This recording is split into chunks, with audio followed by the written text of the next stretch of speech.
আসসালামু আলাইকুম গাইস, আজকে আবার চলে আসলাম আর একটা ব্লগ ভিডিও নিয়ে আপনাদের সামনে। দেন আজকে যাবো খেতে, ফুকে ধরছে ধানের পোকা ধরছে, তাই বীজ দিতাম। এই যে যন্ত্রটা নিয়ে যাইতেছি, দেখছেন বীজটা? হ্যাঁ, এই অস্ত্র নিয়ে যাইতেছি। ফুক কই যাইবো দেখবাম না, তবে পাশেই থাকেন, আমার লোক সাথে থাকেন। ফুক মারা মেশিন দেখাইতেছি আজকে কিভাবে খেতে ওষুধ দিতে হয়, মানে কীটনাশক দিতে হয়। সবাই সাথে থাকেন আর দেখতে দেখতে চলে আসলাম।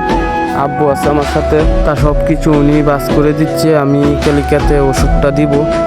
আর এটা মনে করেন না যে আমি এই কাজ পারি না, এই কাজ আমার শৈশবের সাথে মিশে গেছে। আর এটা আমি ছোট থেকেই করি বাবার সাথে, কারণ আমাদের তো আর এত টাকা নেই কিংবা লেখাপড়াও করি নাই, তাই এই কাজে আমাদের বেছে নিতে হলো। তাই কেউ গরিব দেখে কেউ এটা ভাববেন না যে কারো কাছে হাত পাতি, কারণ কর্ম যেমনই হোক এটা আমার কাছে অনেক বড়। তাই দয়া করে এই কথা বলবেন না যে ওরা হলো গ্রামের খ্যাত। অনেকেই বলে যে ওরা হলো গ্রামের খ্যাত, এই কথা যখন শুনি অনেক খারাপ লাগে, বুঝছেন? গ্রামে থাকলে কি মানুষ খ্যাত হয়ে যায়? কর্ম করে খায়, কারো কাছে তো হাত পাতি না।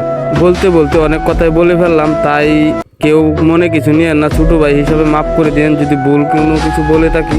তাই সবাই ভালো থাকবেন, সুস্থ থাকবেন, আর ভিডিওটা শেষ পর্যন্ত দেখে যান। আর সবাই আমার জন্য দোয়া করবেন, ভিডিওটা শেয়ার করে দিবেন। আল্লাহ হাফেজ।